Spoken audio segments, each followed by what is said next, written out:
Look, I'm going to be straight up. Let me say this. I'm going to be straight up. So be straight up with the people. I might say some things y'all don't like. Oh, well. Okay. Just letting you know that. Hello, ladies and gentlemen. I'm your host, Zach Reynolds Jr. We're here for another fantastic episode of Musically Hitched. And we have a special treat for you today. In studio today, we have not only a longtime friend, but a music industry vet, a who's who, but more importantly, just a really, really dope person.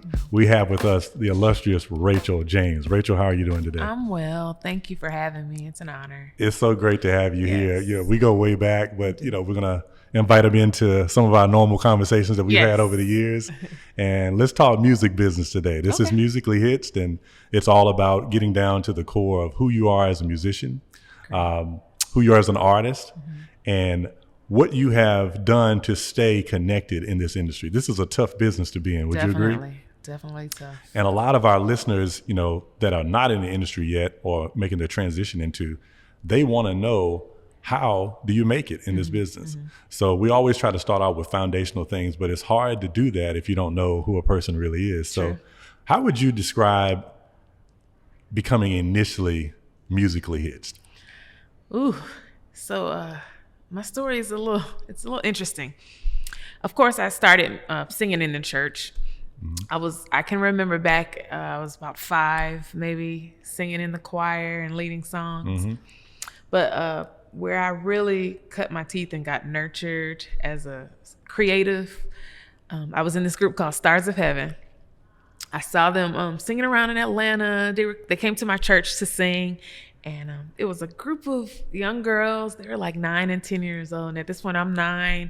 And so, I saw them at my church, and I was like, oh man, I would love to do that. I love to sing. I love to dance. They sang, they danced, they rapped, they did it all. Oh, okay. I call them the original Destiny's Child. But, the original. Destiny's and there's a story behind that. I'm gonna get to it. Okay, do tell. Yeah. So they came to my church, and I expressed interest, and they were like, "Okay, come audition. We want to see what you got." I went and auditioned the next week, and they were like, "Oh yes, we gotta have you." Wow. So at 9, I was in this group. We were traveling across the country doing all kinds of dates and engagements. This was the original Destiny's Child. This was the original Destiny's Child. And I did that for 10 years. Our coach, Miss Gaynell Terry, I tell the story everywhere I go. She basically nurtured me and created this Rachel James. I am who I am because of what she instilled in me. And so being in Stars of Heaven, I was able to learn just different aspects of the music industry. I was choreographing, I was making arrangements, I was writing, I was doing all of this at the age of 9. And so it just kind of cultivated me. Wow. As a musician, as a creative. So I started there. We would do shows with Monica and Usher and little stuff like that. We would open up, and that really, and even at that age though, I didn't know what I was doing. I just knew I loved to sing and I loved to dance. Right. So let me just, if I'm going to waste time, let me waste time doing something that I love. Yeah, of course. Right. So I started there, and then, like I said, I did that for 10 years. And then here's the Destiny's Child part. I got kicked out. I got kicked out the group. To this day, I still don't know why, but I got kicked out the group, and that kind of changed the game for me. When I got kicked out the group, of course, I'm 19. I'm in school, and I was like, okay, I have this gift. I need to do something because clearly, the group, they don't want me anymore. So that's when I decided, okay, where is this going? So did you feel like this was an all female group? Yes. So was there drama? Of course. Of course. Specifically that contributed to you going out. And okay, I'm trying. We're not gonna throw anybody under the bus. I don't want to throw anybody under the bus, but I mean, sometimes I'm gonna keep it real though. When you have a group of females, everybody's gifted, some more than others. Of course, there's intimidation. There's, yeah. The typical music industry girl group stuff. Yes, I got you. So, could you what was your instructor's name again? Miss Terry. Gaynell Terry. Gaynell Terry. What are some of the things that she instilled in you? as you said, she kind of made you the Rachel James artist, if you will. The two main things that's just stuck with me that I just, to this day, that I it's like a strength of mine, is confidence and having thick skin. Wow. She always so when I first got into the group, yes, I love to sing, but I would sing with my head down. And I would never look out. Right. I was always nervous, and just super shy. And she would always tell me, she was like, you have the gift. Like, you're gifted. Show the people that you love what you're doing. Right. And so she was like, never hold your head down when you're singing, because you want it to translate to people that, you know, whatever you're singing about specifically, you want them to feel it. You want them to understand it. You want them to grasp it. So she told me that, and that changed my life. Like, that gave me the confidence boost that I needed at 9, you know? So if somebody listening is having that struggle right now, let's say it's someone who's a musician and they're trying to transition into artistry. It's time for them to come off of the drums or from behind the keyboard or guitar and begin to sing freestanding, you in the microphone in front of a crowd of 200 people. What suggestion would you give them to make that transition so that they can engage with the crowd right away, and maybe it doesn't take them 6 months or a year? Right. I think it's important to, when you're transitioning like that, you're coming into the forefront, is trusting your dopeness, trusting who you are, trusting your gift. Like, that was big for me. I have to trust my dopeness. And like I said before, it was coming off as arrogance. Now it's true confidence. You have to know who you are. You have to believe in your gift for others to believe in it. Or you're going to have situations where if I can bring this up, like a Summer Walker, where she's an artist, she's out in the forefront, but she doesn't like to do it. She's always so not shy and nervous. She speaks about this publicly. And so, like, if that's where your place is, then you really have to have confidence, and you have to trust that that's where you're supposed to be and love what you're doing. Right. So Miss Terry, shout out to Miss Terry. And was she known for this? Is she like in Atlanta? I'm assuming Atlanta legend? She's an Atlanta legend. Yes, definitely. She's the type where like, she cultivates people and then they go and do other things, and she's still, you know. That's missing. Yeah. We need that. That A&R, you know. Yeah. So Stars of Heaven. Yes. This group traveled across the country, right out of Atlanta, Georgia. What success can you recall the group having? I mean, we had lots of success. Like I said, we were traveling. I recall us doing maybe over 1,000 performances. Really? As a child. So, and we were offered multiple deals, of course, but our Miss Terry, she was very specific about what she wanted for us. Okay. And if they didn't offer certain things, then she would shut it down. And so we didn't sign with anyone, but we definitely had multiple deals. They wanted us to, we were a gospel group, but they wanted us to be an R&B group. And she was like, no, we're not doing that. Yeah. Did y'all want to do the R&B thing? Were y'all open to it? I didn't mind. I was open, but I mean, I'm 12 and I'm just like, hey, I just want to sing. So, yeah, but I mean, like I said, we were the original Destiny Child. Like, it was left and right, they were pulling us, but and that's an era where girls groups were very, very popular. So for y'all to be that competitive and marketable, it speaks a lot to obviously the talent of the group, but also to Miss Terry and her artist development. Definitely. So big deal. So we're at 19. We're phasing into the college. So let's go back. So in high school, Alabama State came, and their gospel choir came to the school and did a concert. And when I saw them and I heard them, I was like, oh my gosh, the sound, like, I want to be a part of this. And I'm like, okay, I want to sing in the choir. I want to go to this school. They were just so captivating because I got to hang with them for a few days afterwards. And so they came back and we had a pep rally or something, and I sang the national anthem, and the choir director came up to me and was like, oh my gosh, like, we got to have you. And I was like, well, I'm coming. So they gave me a music scholarship. So I went to Alabama State. And I just thoroughly enjoyed Alabama State. Just musically, that school is just full of just intelligent musicians. Like, they get it. Okay. And it was just like one big family. And I remember getting a call. Goodness. I think I was in my second year. I got a call. And they were like, we want you to come and do some background. And I was like, okay. So I dropped out of school. It was a tour. I was like, see y'all. Wow. And I left. Okay. It was disappointing, but I was just like, okay, I'm feeling this pull. At this point, I still don't know what I want to do exactly in music. Is this your sophomore year, you were saying? This is, my sophomore year. Okay. And so they're like, well, you got a scholarship, but what's going on? I'm like, look, this is an opportunity that's not offered all the time. Like, this is once in a lifetime, so I got to go. So I left school, and I ended up meeting Kevin Bond doing the Sisters in the Spirit tour. We ended up getting canceled. It lasted a week out on the road. Oh, wow. Now, I done dropped out of school. Like, I came home to establish myself as a background singer. I mean, a week? You could have came back with a doctor's note. They probably would let you back in. Right. So you decided not to go back. Yeah, I was like, no, this is something to this. I need to. Yeah, okay. So I ended up going on tour with Monica after that failed. And I was out with Monica for about 3 or 4 years. Do you recall how the Monica opportunity came about? It was weird.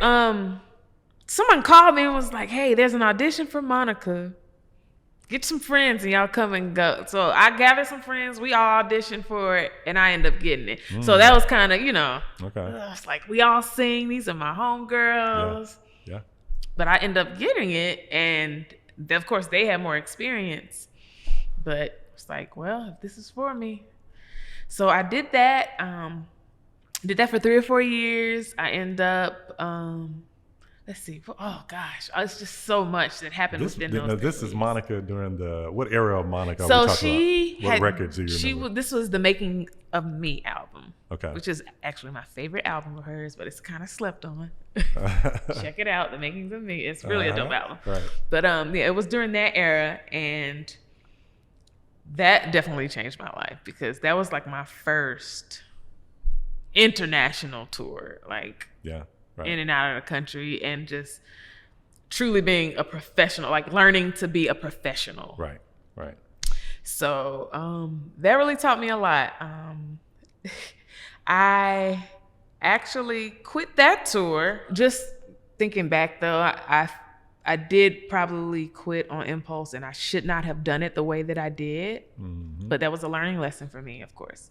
And that's, if I can plug this right now, that's one of the things I talk about in my book called BGeVolve, the manual. We're definitely going to talk about that, that manual of instruction. Yeah, it's just all these different experiences have just made me who I am today. But that, definitely looking back, it's just like sitting here right now and thinking about like, I could have definitely handled that differently. Yeah. But what do you think the current version of Rachel James, how would you handle that transition now? Because we all have made mistakes and we look back and we could do differently. So what may be most valuable to the listeners is to talk about how to handle a transition now, particularly if let's say you are disgruntled, you're not happy about it. The handwriting's on the wall, it's time. How do you handle that transition? Because this is a small business, right? Yeah. Small world. Definitely different steps. A conversation first. Having a simple, civil conversation and allowing them to explain what's going on and not assuming what's going on. Okay. So I could have had a conversation. It's definitely a learning lesson. Well, you're in the industry at this point. I mean, you've been in the industry since you were a kid. Yeah. And so the Stars of Heaven training was huge. Oh yeah, definitely. That obviously is like the precursor to the college stint and then the road with Monica. So again, how long was it on the road with Monica? It was about 3 years. 3 to 4 years. Yeah. And then you met Kevin Bond along the way. Kevin, of course, everyone that is gospel music conscious probably knows who that is. Legendary producer and is a great mentor. So did you guys connect? I know you ended up working together in the future on various projects, but we immediately connected. It was an immediate connection. It was immediate. Okay. Just being on the road and just having conversations and just at that point, I guess he saw something in me because it just turned into him being my mentor and just kind of helped developing me in the industry. That's one of those relationships. And I speak on this in the book too, is the power of relationships, how important it is to establish healthy relationships, because there are a lot of things that I probably would not have known or would not have done if I had not met Kevin Bond. So you have a book and it is entitled BGeVolve. BGeVolve. Yes. The manual. The manual. Yes. So we talked about relationships and the importance of those in the industry. I hear you talk about that in the book. Is that correct? Yes, definitely. So what would you say are, let's just say like the foundational elements of building strong relationships? Because people talk about building relationships. You hear that all the time. It's a relationship business. Right. Everything is about relationships. What should people be doing to make sure they have strong, healthy relationships? And the key part of that is healthy. So because a lot of people have some skewed point of views of relationships. And like I said, I'm just going to be like 100% transparent and raw. In the music industry, a lot of times building a relationship means what you can do for them, what they can do for you. And of course that transaction should be there, but it's like, how far do you take it and how far do you push, or how far do you allow them to push? For me, it was important for me to have a healthy relationship, meaning that if someone calls me, you know, and we're good friends, or if we're trying to establish the relationship, it does not mean you can come to my room, you know, and, you know, try things. That's unhealthy. So let me say this. There are times where people feel you have to sleep around, or you have to allow certain things to happen in order to get to the next step. That's not healthy relationships. Right. Not at all. Like, that's not how I build my brand, build my name in this industry. When I say building a healthy relationship, that's just, okay, yes, I can do this for you. Yes, you can do this for me. But how can we, aside from this, aside from our gifts, how do we connect? Like, and it's not even about friendship. Like, we don't have to be best friends, but like mutual respect. People feel different ways about this topic. Okay. And everybody's music business is their business, right? So we talk about minding your business a lot on this podcast. The topic of fraternization is a sticky subject because you can become musically hitched in a relationship way. Meaning like your relationships often start at work. So the music business is work. You're at work, you meet another person that you vibe with, connect with, and you're spending lots of time together, particularly if you're on a tour. So you do have chances to talk to people off stage. Definitely. Right? But you don't even have to be on a major tour to do that. You just may find something that you click about in conversation and you decide to take that further. Is there a line that you should be aware of when it comes to doing music business? So you're a background singer, right? Or have been several times in your life. Is it okay to venture into that, or should you have this mindset, I'm here for business? If I connect, I connect, but I'm really not here for that, and I'm actually kind of creating boundaries right here. I think if it's authentic and natural and like not forced, of course. I'm not saying, okay, just don't hang out and don't, have, fraternize in that sense. I think for me, I'm saying, okay, I need to give this to get this. Okay, right. That's the unhealthy. That's the unhealthy part of it. Exactly. People, of course, that's how I met my husband. We did a gig together. That's my point. Right. Yeah. Yeah, because somebody might be sitting there thinking, well, I think I just met my husband. I think I just met my wife. Yeah, that's different. That's different. I'm speaking from the point of like you're trying to get on. Right. Or you're trying to stay on. Right. And it's a form of manipulation. Exactly. Basically. Exactly. Got it. So. Okay. And because the manipulation I feel is that we're all in a closed group. We do need each other. I depend on you for the alto part or the soprano part. You depend on me for the music, the keys, the bass, whatever. So there is this bond that we have on stage that, if used in an unhealthy way, can be leveraged for other things. Sure. Okay, so that's what we're getting at. Yeah. And that's one of the grayest areas. It is. Of the music business. Period. So.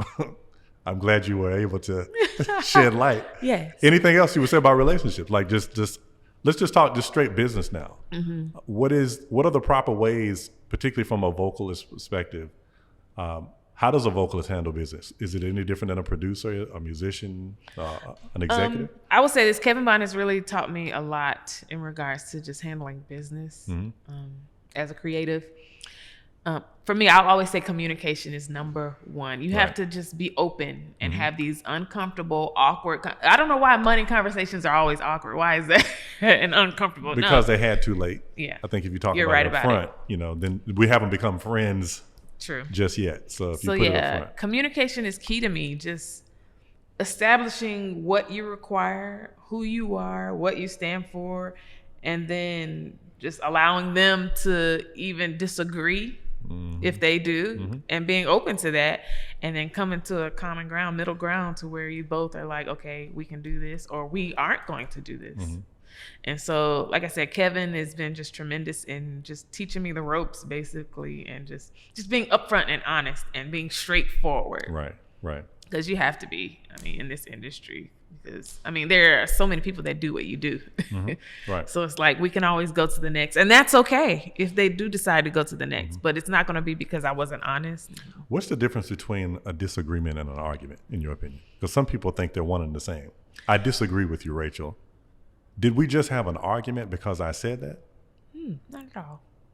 No, see, a disagreement is, okay, you have this point of view that's different from mine. Right. And it's okay. And I think this is where a lot of people struggle, because we all have opinions. And that's fine to have an opinion. You can disagree over opinions, but arguing over facts is where there's like, okay, there's no need to argue over specific facts. Right. So we don't have to end our relationship because we don't agree on a certain point or a couple of points. Now, if we get to have too many points, we may not have any chemistry at all, right? Because we just don't see eye to eye on anything. That's a sign. Right. But if we're having a conflict about a note, a song, an issue. So in that, it depends on also like the positions. The roles that you play, right? Yeah, the roles that you play. So if I have a unit, okay, soprano, alto, tenor, we're on tour, we're in rehearsal, and we're having a disagreement, and it depends on who's like the vocal director, vocal producer, or if it's just 3 background singers just in there, then okay, y'all can disagree, but y'all got to come up with some type of common ground. If I'm the vocal producer and I'm saying this is what it is, but yet you're disagreeing, then that's a problem. Yeah. Like, because you were hired to just come and sing and listen to the vocal director. Right. Yeah. So was that one of the quickest ways to become unhitched? Of course. Is to not recognize who's in charge. Yes. In this moment. Definitely. Right. And I learned that the hard way, just coming up under a lot of singers, and like I stated before, I dealt with a phase of arrogance, thinking I was just greater than. Okay. And so I would come into a gig thinking I knew it all, and I would say, no, that's not right. And they're like, wait, that's not your place. And I had to learn that. I learned the hard way, like, okay, go home, because we hired you to sing alto, not to come and direct this thing. Like, you're not driving this bus. Right. So it's, like I said, it's about knowing your role. So how does one get to where you are today as a background vocalist? How do you break in? It's actually pretty easy just to get in the door. It's basically, especially now, everyone's having auditions. Like, artists are putting it out on social media. Hey, I'm looking for a soprano. I'm looking for a tenor. I'm looking for an alto. Come audition. So it's as simple as auditioning. Okay. But it's, before you go into audition, you have to have preparation. Like, because this isn't like a church gig where you just show up and, I'm singing in the choir. Like, it's not that. Yeah. It's so many variables that just, you really have to know what you're doing. So I would also say connect with those who are doing what you're doing. So like me, I host like workshops and stuff. So that would be an ample opportunity for you to come to a workshop and just get to know me and sit up under and see how we do things. So those 2 things, auditioning and just connecting with someone who's doing what you want to do. What are some of the variables that you're talking about? That can, I guess that you're saying that can determine whether you get a gig or not. Right? Yeah. So everyone thinks, okay, a background vocalist is just singing, and it's not just singing. It's professionalism. It's preparation. It's the look. It's the vibe. It's the personality. It's all these different variables coupled together that creates this BGV that everybody wants. So when I say professionalism, like, are you on time? Do you know where you're supposed to be and when you're supposed to be there? As far as preparation, do you know your music? Starting with that. Are you likable? And that's kind of, and if I can dive into that just a little bit, because I tend to battle with others who make being likable the number one factor. But for me, I don't have to like you to sing with you because we're doing a job. So now, you can have musical chemistry and not like the person singing right beside you. Oh, definitely. It happens all the time, and people never know. So I mean, of course you want people to want to be around you. Like, you don't want to just be attitudinal all the time and always have an issue and just, no, that's a no-no. But like, I know I don't walk on eggshells to make people like me. Like, I'm a funny person. I love to make people laugh, of course, but like, I'm not gonna, like, you're not going to get this peaches and cream vibe from me. Like, oh, I'm Rachel, and this is how I am all the time. And everyone, like, that's just not me. It's just not. Like, if I'm on the road, I like to go to my room after I'm done. Like, sometimes I just don't want to hang.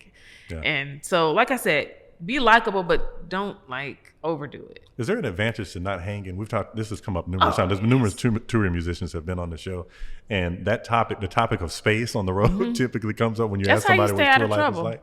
So, you believe the space is healthy? Yes. As many others do. Why do you think people struggle with that? Particularly if they're new to the gig? Why do you think? Is there an advantage, I'm saying, to staying away from the crew? Oh, of course. I think when newbies come in, they want that validation. They want to feel wanted, and they want to feel like they're welcomed. And so they kind of go overboard with that whole thing. Yeah. There's nothing wrong with like hanging out though, because like once we establish ourselves with each other, of course, after a show, hey, let's go eat, let's go hang out and just chill. But it takes time. Just like, you're paying your dues to get to where you want to go. The same thing with when you're hanging out, because that type of stuff will get you you can get in trouble a lot and get kicked off a gig and just different things like that. Or you can rub people the wrong way, and then they'll go complain to the artist or to, the staff, and then you're gone. Yeah. So you just kind of have to feel it out.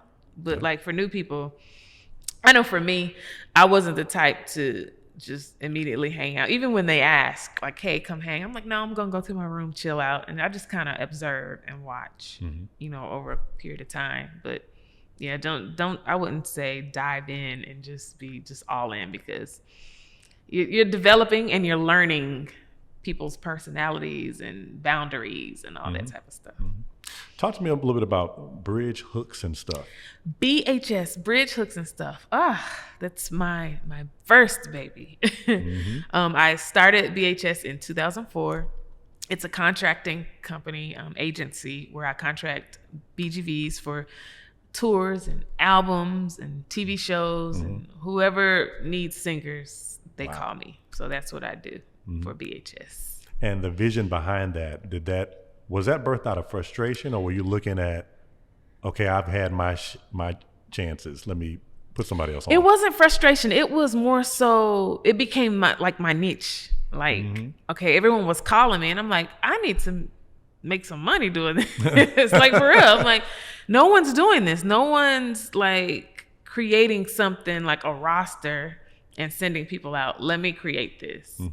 And so I was like, okay, BHS.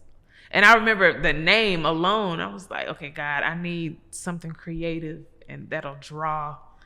And he literally dropped that on my laptop, bridge hooks and stuff. And I was like, bridge hooks and stuff, that is so creative. Like, you got your bridge, you got your hooks, and you got all this other stuff. Okay, I was about to ask you, what was the stuff? I've always wanted to ask you, what is the stuff? The stuff is everything else. Like everything that you got, your song, your bridge, your hooks in the song, and then everything else. Like I said, the different variables that make variables, right? There we go. So now I have a word for stuff. It's now variables. So BGVV. Yes. Well, you've worked with a who's who in the music industry and entertainment world, and we've had conversations like this around the show as well. Like different music directors, casting directors, they need different things, and that's back to the variables topic again. Obviously, a person who's having great success, getting a lot of calls on TV, because you said you work with TV, is Adam Blackstone. Yes. I think my understanding, you know him very well, and y'all have worked together numerous times. What does it take to get to work with him? Because I'm sure a lot of people are like, man, I'd love to be on the Super Bowl one day. That's a dream come true. I'd love to be on the Oscars. But Adam's only going to he can only call a certain amount of people. Right. But is there any method to the madness to be getting in his camp or in the mix?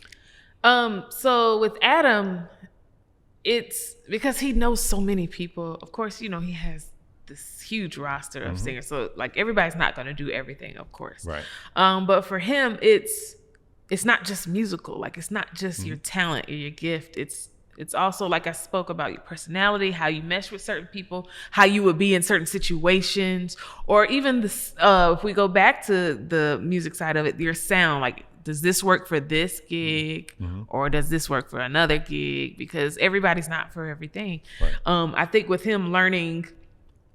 If I can go back to how I met Adam, someone called me for I don't know if you remember a Merry Christmas that was on. It was a channel. It got canceled. What's the channel? It was a Christian music channel that used to be on TV. I cannot remember what the title was, but they had something called a Merry Christmas. And I got called for that. And he was just the bassist for Mary. Okay. And we just kind of stayed in contact. We developed a friendship, a relationship, healthy relationship. And from then on, I remember when he got his like major gig, he called me and was like, look, I got this. I want you to. Wow, great. And I was just like, wow, okay, cool, great. And then from then on, he just kept calling me. And then, of course, with me having BHS, it's like, okay, use this person, use that person, just introducing him, being a bridge, introducing him to others to use as well. So Adam, he, like I said, it's not just music. It's so many things that he looks at with, booking people. And so, and he's also big on, just like I said, relationship. Just developing a relationship, making it natural, nothing forced or anything like that. Yeah. Right. So, Rachel, what are some of your interests and passions outside of music? I know that you're a mom, you're a wife. Yes. You have a life outside of this. So talk about the importance of having a life away from the music and tell us about your life. Okay. As you stated, yes, I'm a wife and I'm a mother of 2 beautiful, beautiful kids. But I love, and nobody really knows this about me, but I love to cook. And I'm actually enrolled in culinary school. Nice. And so that's a passion of mine. So I love creating. I'm a creative at heart. And so yeah. So it comes out so this gift comes out in other areas. Definitely. So you find yourself, are you hard on yourself as a cook? Oh, yes. I think I'm harder as a cook than I am as a vocalist. It's weird. So do you have to does someone have to taste the food, or you taste it and you're good with that? Do you need other people? I need other people to taste. Okay. Yeah, so my husband is the guinea pig. And of course he says he likes everything, but I don't know if he's telling the truth. So you guys are, Terrence, have met years ago as well. You guys are musically hitched couple. Yes. Right. So you have the musical hitching as in your music gift, but then you guys are also a union. Yes. So how long have you guys been married, and what do you think? How do you think music has impacted your marriage? Okay, so we'll be celebrating 15 years Thanksgiving this year. Congratulations. Yes. So it's funny if I can jump in and tell this story how we met. So back in the day, there's this website called Black Planet. Yeah, I've heard of Black Planet. We know Black.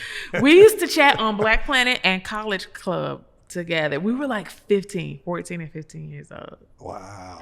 And so then we just kind of went our separate ways from that. And then we met in college at Morris Brown. We were doing, he was pledging Phi Mu Alpha, and I was the sister sorority, Symphonette Lambda Theta Rho Alpha, and somebody paired us together to sing a duet with each other. And literally from that day, we have been musically hitched. Wow. Yeah, there you go. Right. So yeah, but yeah, that I have some funny stories I wanted to share, but I'm gonna wait till part 2.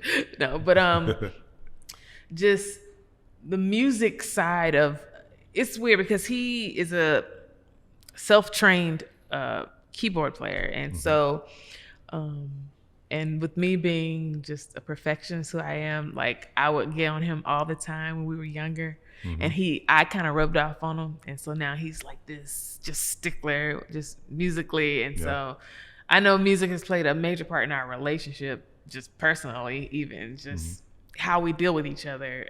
Because there's, a lot of times, especially for me, just being on the road all the time, learning to, like coming home, learning to separate that took some time. Yeah, that's hard. Right? It's super hard. Because you have to practice at home. You have to prep at home. So it's not like you can walk home. You're not like a banker where you can just leave it at. No, you can't do that. Yeah. No, that's preparation. No.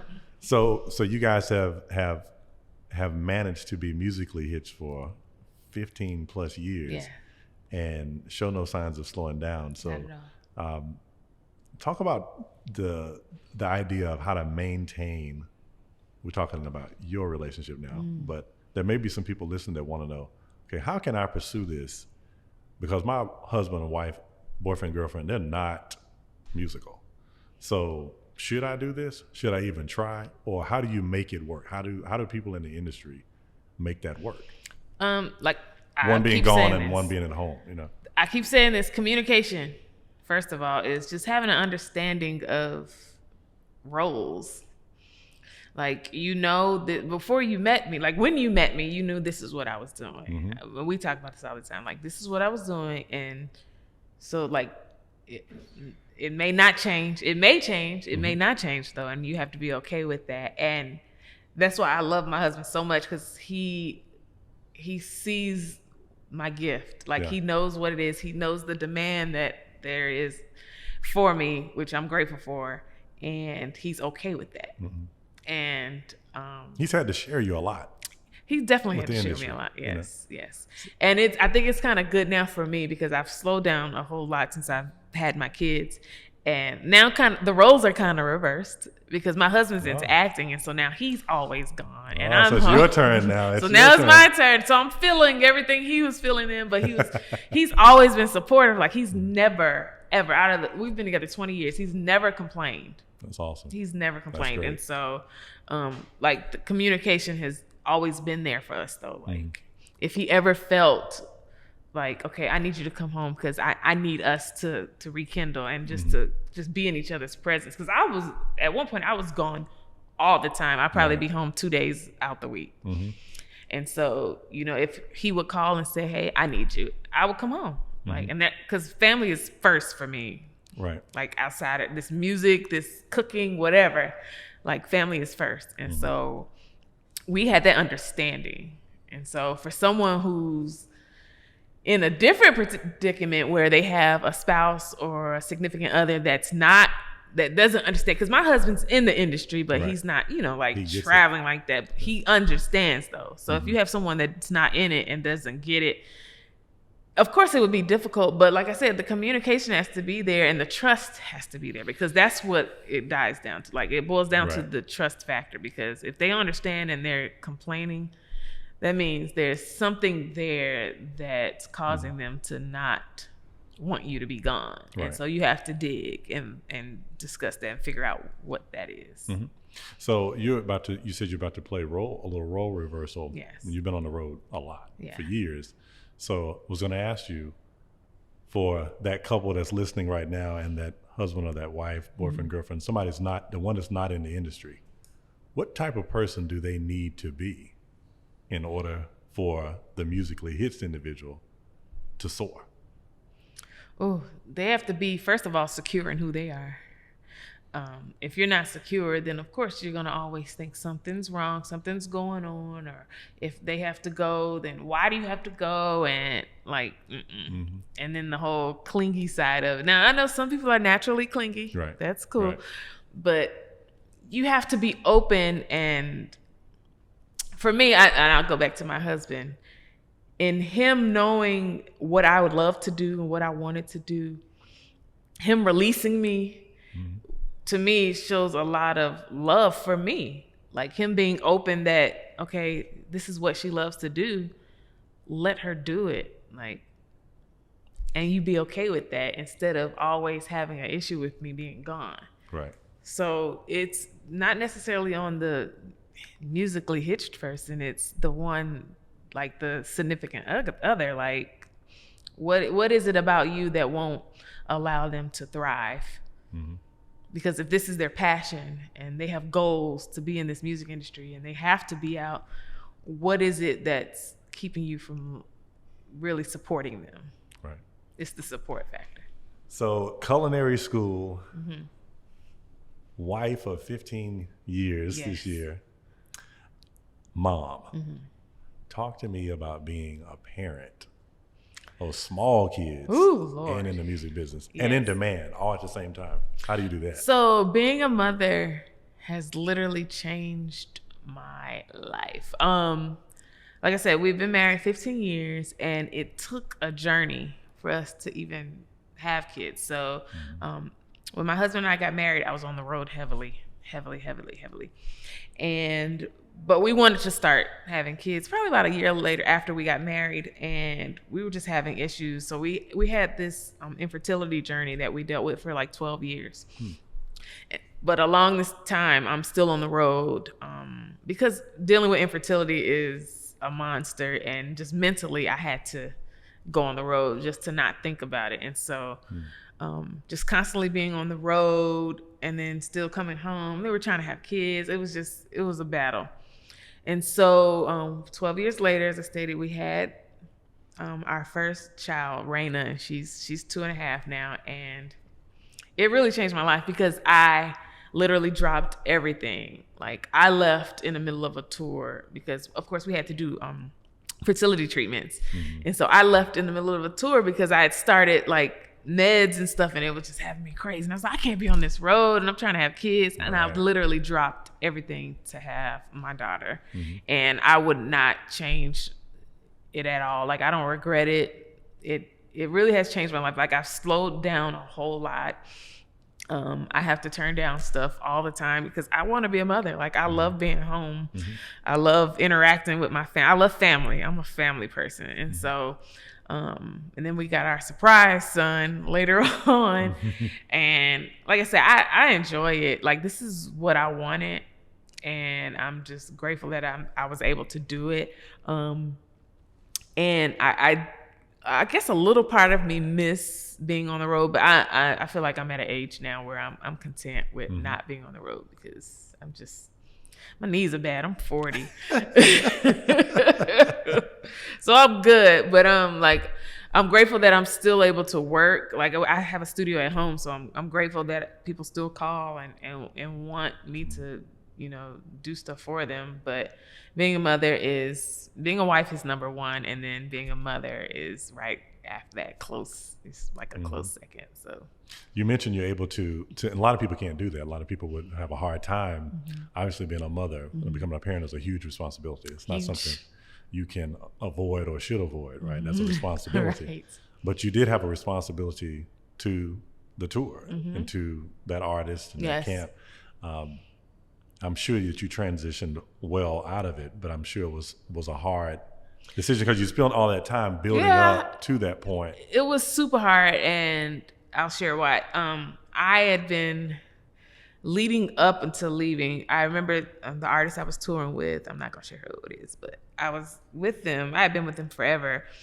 And I told them 2 years prior, I was like, okay, I'm going to be leaving soon because I really want to buckle down and start a family. It's like, I shared with them the complications we were having, and they were understanding, of course, but I was like, okay, I'm going to be leaving. And it's like I don't know, road life, you just get so caught up in it. It's like good money, and it's like you're just out at these different places and you're experiencing different things.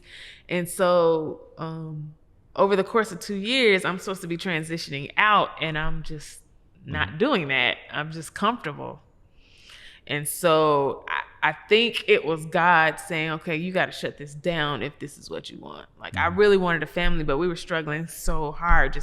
And so I think after 2 years, because I think the 2 years prior, I told them I was going to be with them another year, and it ended up turning into 2 years. And so then I remember having a conversation with my doctor, and they were like, you're on the road too much. We can't do what we need to do if you're always gone. So you need to make a decision. Either you're going to stay on the road or you're going to be a mom. And so at that point, that's when I was like, I got to go. And so, of course, it created some static. Because, I mean, who wants to, I've been with them for 10 years. Who wants this person to leave? And, you know, you established so much, you created so much, and you have this relationship. But I knew what I had to do. So I dipped, and it was rough, even with our relationship. But of course, eventually there was some understanding, and we talked or whatever. But I said, motherhood is what I wanted to do. That when I have a goal, nothing else is in my view. Yeah. I'm going to ask you a question that is related to touring now. Okay. That I'm sure a lot of listeners want to know. All right. Got to ask this question the right way, because I know you don't want to put people's business in the street. Okay. But a lot of people want to know about the pay. Okay. I see the stage, I see the lights. For some people, that's good enough. But some people that are going to pursue this, again, they want to know, how do you stay musically hitched, right? That's what the show is about. What is the pay for a background vocalist at the top level these days? So you may give us, maybe you want to give us a range. You may think about to your early days. I don't know if you could give us an idea of where someone should expect to start and potentially where they could finish. Okay. That's kind of hard to give a range. Let me say this. So, of course, paying your dues. I did a lot of stuff. I still do stuff for free. Let me put that out there. Because if I have a relationship with you and you say, hey, can you do this for me? I don't mind. I don't mind doing it. I mean, I feel like I've established myself enough to where it's not about the check. Now, at the beginning, it was pay me my money. I need my check. Give it here. And now it's like, I'm Rachel James. I can do what I want. Like, real talk. I don't have to have a check to do what I love. So, but the range, it varies, because I think it depends on the artist. It depends on the opportunity. It depends on, like, if it's studio or if it's tour. It's different variables. Well, let's talk touring. Let's say, is there a minimum, an entry level that someone should be aware of? Yeah, if it's like a well-known artist and you're doing a tour, let's say it's like a 12-week tour, there's going to be rehearsals, there's going to be per diem, all that stuff. So I would say the minimum I would accept if I was coming into a tour, brand new, not as established, but brand new, I would say about $1,500 a week is the lowest I probably all would shows take. For that week included? Yeah. Okay. Yeah. Starting off. Yeah. Definitely. We're averaging about maybe 3 shows. It's not 7 days a week. Let's say 3 shows a week. And then then there's probably a week of rehearsal prior, depending on what the opportunity is. It may be 2-3 weeks prior. But they would pay you for rehearsals as well. But for the tour, I would definitely do probably a minimum of $1,500 a week. And then per diem, and of course they're taking care of travel and lodging. Don't ever pay for your own travel and lodging. I know I get this in my inbox all the time. Somebody called me for opportunity, but they want me to buy my own plane ticket. Don't ever do that. I would never do that. Right. But I don't know. We're in a different time, so I don't know if that's the new thing. So basically, people need to know their numbers, and they need to be. You can't ask for too much, but there is a minimum. In other words, like there's a range that people should know about if they want to be intelligent as far as coming into the industry. And a lot of times they'll tell you what they're offering. I know for me, like starting off, of course, they said, this is what we have. This is what we're offering you, blah, blah, blah. And then as I started establishing myself, I began negotiating. And so I think you have to be in demand to demand things. And so I think once you made a name for yourself, then you can start negotiating, saying, okay, you're offering this, I want to counter with this. But if they're offering something from the beginning and you're trying to get your foot in the door, just take it. And if you feel that, that's worth it. And of course, having a mentor or someone you can bounce stuff off of to say, hey, they offer me this, does this sound okay? Because some people will take advantage of you. So it's just good to have people around you that are in the industry and you can bounce things off of. Who have been, and maybe who are your mentors? I have many different mentors for different aspects of my life. So like Kevin Bond is my creative mentor that I go to just when it comes to business and stuff. Him and Darwin Hobbs, of course, who I met years ago, who he's very straightforward and shoot from the hip. And I think I got part of that from him. What would you say is the most powerful piece of advice if you had to name one thing per person? Kevin Bond said this, Darwin Hobbs said this. Oof. You can only pick one. Oh gosh, just one. Okay. Darwin has always told me this. Okay, this sticks out to me. Because of me creating this brand VHS, of course, there's always people that have, the naysayers and, people are like, I got haters on whatever. I don't say that, but he always tells me, let the excellence of your work be your only protest, which means you don't have to explain anything to anybody. You just go, do, be, and leave. Like that. And let that tell the story. Let that show people who you are instead of having to defend yourself. That's good. I never defend myself. Whether what you're saying is true or not, I don't have to say anything. My gift is what it is. And so that has stuck with me to this day. Kevin, oh gosh, it's just so Kevin Bond. What has Kevin... I'm trying to think of, because he has these sayings. They're so creative and he's just so eloquent with it, and it's like poetic in a sense. He's okay now. As far as business, he's always told me to just be straightforward and have uncomfortable conversations with people about money. Like he's taught me as a BGV. A lot of times you'll get calls from artists to come in the studio to do their records, and they'll say, oh, if you hear anything, go ahead and create something right here. Right. And he always told me take a split sheet to these sessions because a lot of times these artists will take advantage of you and they hire you as a BGV when they should be hiring you as a vocal producer or an arranger or something like that. So you're in there with your BGV friends and y'all coming up with stuff. And you're creating the song, you're composing the song, you're writing the song. We've now ventured into production. Exactly. And so he's always told me, handle your business. And so even, with friends, like I have a lot of artist friends that call on me to come in the studio and do stuff. Hey, you got your phone? Let me send this app over to you, the split sheet over to you, because business is business. Right. You got to know the difference. And that doesn't have to be, again, it's often used as or described as awkward or difficult conversations, but it can just be a conversation. It can be. And an early conversation doesn't ultimately become the difficult conversation. You're right. And it will cause you to lose some opportunities, right? Yeah, because some people will be uncomfortable with that app suggestion or that split sheet that you came in flashing, but it'll keep you from feeling like you gotten taken advantage of. That's true. And it may cause you to get a Grammy. You're right about because you have now been properly credited for work that was probably going to be great, probably going to be dope. You're right. But now you're actually going to be factored in instead of pushed out. Yep. So studio work, we talked about a lot of things, and that's one thing that we didn't really dive into. Your foray into studio work, it's really, really expansive. You've been on a lot of albums. Again, people can look you up on All Music and see your name all over the place if they really want to know how many there are, right?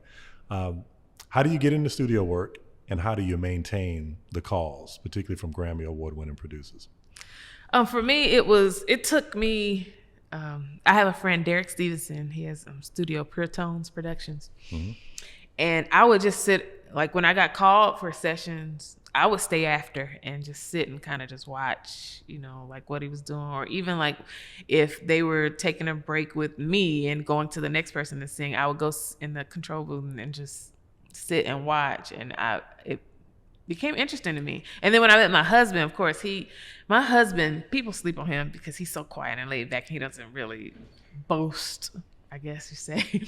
But he has recorded over probably about 400 songs. And so when I met him, he was just showing me his whole just list of things that he has done and recorded. And I was just like, you did this yourself? Okay, so how did you do this? And then he would just show me because he had his own setup. And I became interested in it because I was like, okay, I already like singing in the studio. Let me try and learn this. Right. When I learned it and I met Adam, he was like, you know how to record? I was like, yeah. And when I tell you, he would throw so much work at me. And I was like, okay, let me study this stuff even more because clearly there's not enough of us who can record ourselves. Right. And then the pandemic hit and it was like, okay, nobody's going anywhere, but people are still recording music. And people still did not learn that skill before. Still did not. And we've had over a year and a half, some still consider us in the pandemic, right? Yeah. So the skill set and all the Zooms and everything, the work from home became a real thing. That was became acceptable. Finally. I made the most money in 2020, 2021 than I had in 5 years previous. Right. Just from doing that. Because the show has to go on even with COVID, right? It has to go on. And I remember teaching I taught a workshop during the pandemic about having your own equipment and stuff because people, like, even for me, like, there's a lot of stuff that I get that a lot of times people want me to sing it all, but sometimes I don't want to do it, and I just want to call on some people, and I need you to have a setup. So right. Like, you need them to have a setup. I need you to have a setup, like, because a lot of times I'm not gonna be calling the studio and paying studio time for you to go. Right. No, that's just we're in a different time now. And you can cut your margins. You can increase your margins. Definitely. Because you have your own gear. So you don't have to go out if Rachel gives you the call, if you're listening. Exactly. Here's a hack. And like your first session or two will pay for all your equipment. Right. So it's a great investment. Definitely. Right. Well, this has been phenomenal. Yes. I mean, you have opened up the book, the background Bible. Yes. We've had several chapters of that today, and I think it's just amazing that you literally also have a manual. So make sure you go and cop BGeVolve. That's important because that is a manual that will teach you probably everything you need to know about the business of background artistry. Yes. We'll call it that. What's next for Rachel James? Well, let me say this. I appreciate you having me on here. I think Musically Hitched is an amazing platform for creatives like me. So thank you for this door, for this platform to share and to just, I guess, allow people inside of Rachel James' brand. So I thank you for that. Thank you. What's next for Rachel? I'm an infertility warrior. As I stated, my husband and I had a 12-year fertility journey. And so aside from culinary school, we're working on books and workshops, and we've been doing interviews with like Essence and Ebony and TV One. Nice. And so we've kind of opened up our lives to the world to share our journey. And so we're becoming advocates for infertility journeys. Fantastic. Yes. Fantastic. Well, much success. I already know it's going to be great, but Thank I'm you. looking forward to seeing it and reading it already. Yes, so wonderful. Great. Well, this has been another episode of Musically Hitched. For Rachel James, I am Zach Reynolds Jr. We look forward to seeing you right here again, same place, same time. Stay tuned, and don't forget to rate, review, like, and subscribe. We want you to miss nothing at all. Take care. Supporting this podcast is easy. Just hit the subscribe button. See you on the next episode.